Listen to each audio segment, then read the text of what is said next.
Salve, salve, gente! Eu apertei o play, está funcionando. funcionando. Tudo bem, pessoal? Passaram Tudo bem com bem vocês? de semana? Tranquilo? E Ó, você? Passou bem de não vou semana? ficar falando muito aqui, que eu tava vendo aqui os comentários, Ah. né? O pessoal tava falando assim, ó, blá blá blá blá blá, 3:35 ponto. Tipo, começou. Meu Deus, então Né? tá, então vamos rápido. Mas, Ou cara, será que começou Era uma, antes e depois era uma falamos? questão, Ai, meu Deus. era uma questão bonita. A gente trouxe aqui o gatinho, né? Pra participar do nosso programa e tal, mas tudo tranquilo, galera. Pode reclamar aqui também, tá tudo liberado, tá? Não é só pra ficar, né, O falando. Higuaín tá escondido hoje, gente. O Higuaín não apareceu hoje, então vamos começar rapidinho. Antes, Bora. beijaço pra Patrícia Pires, que mandou um super recado aqui, falando da experiência dela nos Estados Unidos e Bem das legal. questões raciais naquele país. A Miriam Diniz também curtindo. Dupla genial, diz a Solange. Obrigado, Solange. E o blá blá blá da Daisy Olivieri. Tudo bem, Daisy. Vamos ser mais rápido agora, 1 minuto só. Olha lá, 1 minuto só de blá blá blá, a gente já começa. Cleusa, Bora por lá. favor, introduza a nossa pauta hoje. Vamos lá. Pessoal, hoje a gente precisa tocar numa questão que é muito séria, internacional. É uma atualidade que volta e meia aparece aqui no na nossa conversa, porque ela se renova com os problemas que a renovam. Faz 7 anos que a Síria está em guerra. 7 né? anos. 7 Tempão, anos. hein? Então é desde 2011, mais precisamente desde março de 2011.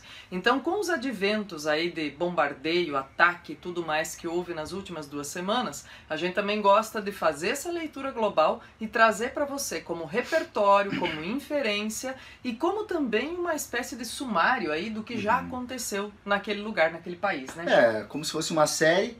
A gente vai um pouco pra frente, porque são os episódios que aconteceram agora, Aham. mas já faz um flashback aqui, deixando vocês com a mente fresquinha aí pra entender o assunto. Isso aí, fazer os intertextos necessários, né? Isso, Tá? muito Então, importante. vamos fazer aí um apanhado Por geral? favor. Eu acho que é bem legal a gente fazer isso primeiro, né, pessoal? Pensar assim, ó. Lá em 2011, em março de 2011, inspirados pelos levantes da Primavera Árabe, alguns rebeldes, grupos rebeldes, se insurgiram contra Bashar al-Assad, que é ditador, a família dele é ditadora na Síria já há muitos anos, há muitas décadas, e ele é, depois que o pai morreu, desde 2000. Então ele sozinho está há quase 20 anos no poder. E a grande reclamação, uma das maiores reclamações da população que se insurgiu contra o Assad, era a tríade aí, né? Corrupção, descaso e repressão. Né? Então, quer dizer, corrupção, descaso e repressão são apertos tão grandes que fazem a população se insurgir em vários momentos, em vários lugares do mundo. Isso começou em 2011. A partir de julho daquele ano, pessoal, as coisas se tornaram mais sérias, porque as tropas do governo começaram a reprimir fortemente e com agressão forte também essas insurgências.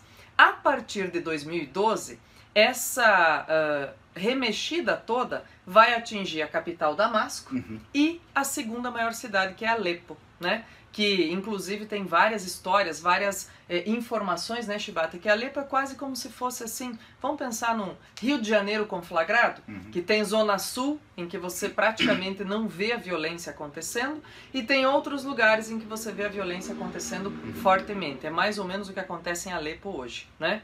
E aí, a partir de 2012, essas áreas começaram a ser pulverizadas também com a entrada de quem acaba fazendo uma guerra dentro da guerra. Quem que acaba fazendo uma guerra dentro da guerra? O Estado Islâmico e o Nusra, que é um grupo atrelado à Al-Qaeda, sim, aquela mesma do Osama Bin Laden. Né? Então são grupos terroristas, são grupos fundamentalistas que acabam usando os espaços e essa força de insurgência da população para fazer uma guerra dentro da guerra, como os especialistas chamam, né? E aí os países, tanto a Síria quanto países aliados e mesmo os contra a Síria, como os Estados Unidos, acabaram, ou contra o governo sírio, né? Acabaram por tentar aí deflagrar e fazer esmorecer esse combate e atacar esses postos, esses locais em que o Estado Islâmico estava comandando, estava assumindo o poder, né? Então há vários lugares em que o governo sírio foi anunciando desde 2014 que está conseguindo retomar o espaço que estava tomado pelo Estado Islâmico, né? Então tem guerras paralelas, particulares aí dentro da guerra civil, né? No que isso impacta, né, Shiba? Que é importante a gente dizer, olha, em números, tem 400 mil mortos, mais ou menos, já detectados nesse período de 7 anos. Tem mais ou menos 5 milhões de sírios, então é muita gente, né, de pessoas aí vagando, procurando outros lugares para ficar, né? Então a gente mesmo aqui do Brasil recebeu muita gente nesse sentido, em vários outros lugares, né? E o que é que faz a guerra ao redor? O que é que alimenta? Alguém poderá perguntar, por que é que essa guerra perdura tanto tempo, né? Por que que não acabou já? Porque, pessoal, tem Rússia e Irã que tem interesse aí em apoiar o governo sírio, porque é o governo sírio que dá passagem, ou que dá guarida aí para a base militar da Rússia e que também dá guarida para a passada de armamentos do Irã. Então olha que tem coisas, tem interesses em particular aí, né? Os Estados Unidos, a Turquia estão contra, né? Estados Unidos e a Turquia estão contra particularmente a guerra, porque também o Israel também é contra, né? Porque tem interesses aí contra a Rússia e contra o Irã. E na semana passada, quem bombardeou foram os Estados Unidos, a Síria, e eles disseram que bombardearam exatamente células, né, que eram células produtoras de material químico, porque vieram imagens de bombardeios à própria população, segundo as informações, promovido pelo governo sírio, mas um bombardeio de arma química, pessoal, né, que é coisa bem séria mesmo. E aí mata todo mundo, né, Chibata? Criança, velhinho, todo mundo. Eu vi umas cenas que são aterradoras, né? Só para fazer um contraponto, eu andei dando uma pesquisada também nos jornais internacionais, eles estavam falando também, tem alguns especialistas, porque tem aqueles repórteres que são especializados, né, só cobre Oriente Médio e guerra na Síria e tal. E um desses, segundo alguns, uma importante voz, estava contando que quando ele foi ao local, não sabiam bem se era realmente isso. Então, essa inspeção agora da ONU, né, e das intervenções que estão ocorrendo lá, vão explicar um pouco disso. Então a gente tem que, né, tudo que a Cleusa falou tá legal, porque a guerra, enfim, tem 7 anos já. Tem um né? roteiro aí de guerra. Agora a gente tem que acompanhar um pouquinho para frente sobre essa questão do armamento químico e da intervenção dos países, né? Estados Unidos, França e Reino Unido, certo? Para ver como é que isso vai ser trabalhado, né? E se foi realmente, porque parecia que era um hospital, uma cena de horror, aquilo, né? E todo mundo ficou meio desesperado achando que era armamento químico, segundo o repórter. Outros falam que não, foi realmente um ataque químico.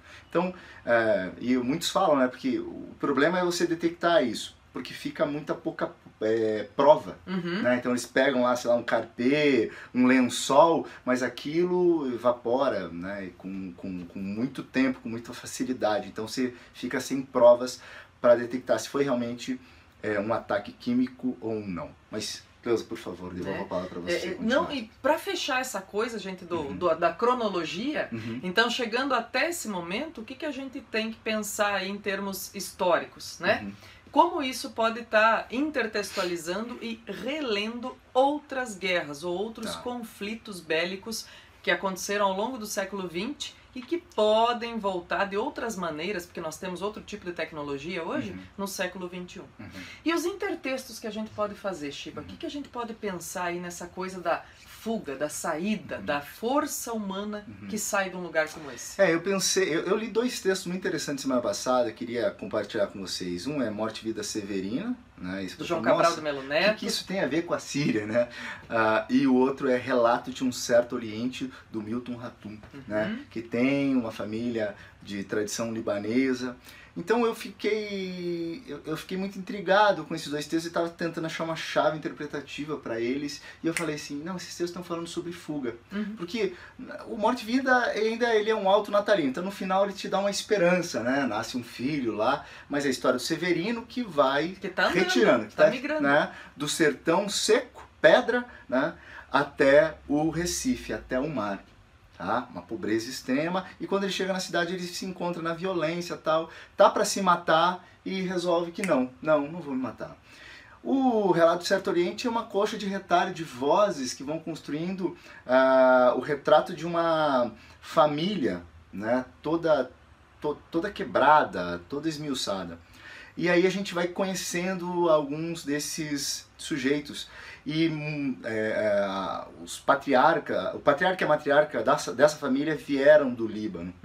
Então, né, esse Oriente O livro fala também, né, e tem uma linguagem muito atrelada a Sherazade, As Mil e Uma Noites. Isso me remeteu quando eu vi na sexta-feira passada a notícia sobre a Síria, né? Eu fiquei pensando e me deu um link nisso. Falei assim, cara, né, os textos, né, esses dois textos e essa notícia, né, me trazem uma impressão muito concreta de que a humanidade sempre vive fugindo, né, desses problemas. E eu falei, pô, é legal isso. É uma chave interessante. Ela mesma provocando coisas, ou alguém, né, grupos provocam fugas, fazem com que a humanidade fuga. Sim, né, assim, o povo, né, as pessoas que não têm... A população civil. A população civil, que está lá refém dessa geopolítica. A gente fala aqui da geopolítica, isso é legal também vocês perceberem, né? Isso tudo muito compreensível, parece tudo muito racional, é um jogo de xadrez, mas o que sobra mesmo é essa história de miséria e fuga, que é isso que está acontecendo lá. As imagens são terríveis, né? Então mesmo o Severino, né, o descaso com os lugares que a gente tem em seca no Brasil, passando pelos libaneses que vieram para cá, claro, vinham numa outra condição, não a condição de hoje, né? Então o pessoal do Oriente que vinha aqui, vinha no caso ali do livro do Hatum, para a Amazônia por conta da borracha, né? O primeiro ciclo da borracha. Só que hoje, né, e aí eu fecho essa ideia, eu conheci 2 ou 3 anos atrás 3 meninas refugiadas da Síria aqui na cidade de Curitiba. Eu contei já essa história aqui uma vez, né? Então quando a gente lê no jornal, vê na TV, isso parece muito concreto. Mas essas 3 meninas, isso parece muito abstrato. Essas 3 meninas foram a concretização para mim desse desastre.